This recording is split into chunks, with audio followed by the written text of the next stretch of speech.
mistakes to avoid when you're sending your resume via email. So a lot of candidates are not aware how do you send your resume whenever you see a particular job vacancy. Today I'm going to decode you about how can you send these emails when you see an opportunity. First thing is you need to have the right email ID. A lot of times you tend to copy all the email IDs, not the correct email ID where your job application needs to hit through. Sometimes the application will be for careers at the company name. Sometimes it will be HR at the company name, or sometimes it will be the recruiter's email ID itself. I ensure that you have the right email ID where the job application needs to go to.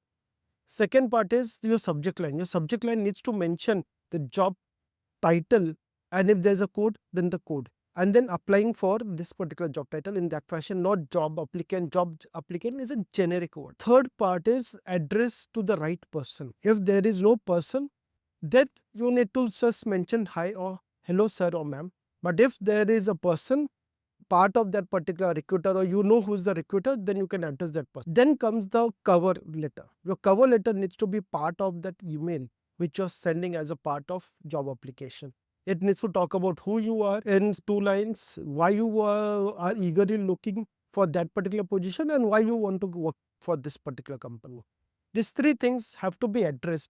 Don't crack any jokes, or do not use any typos or short forms like TXT or UR in short form. Use full YOUR in proper words. Attach your resume and have a proper naming convention for your resume. Your resume needs to have your name and the designation for which you're applying. And lastly, your resume needs to be customized for that particular job profile. Don't create a single resume and send it to all 50 companies.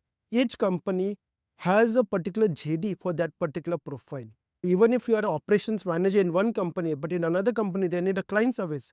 The profile is almost the same, 80%, but you need to tweak your resume for that particular, because HR will always scan the resume for the JD she or he has. If it doesn't meet, you go for the crash bit. That's why if you're applying for 50 companies, always customize your resume. Lastly, don't forget to attach your resume, which a lot of people forget. These are the things you need to follow when you're sending your resume, and these are the mistakes you need to avoid. Always, my suggestion is, which I follow, always create resume, attach it and keep it in draft. And after certain amount of time, then go and check it again and then send it. Because you need to have a function of maker and checker. If you only make it and you are only sending it right that point in time, you might overlook at some mistakes. This is the most important reason why you need to create the entire cover letter.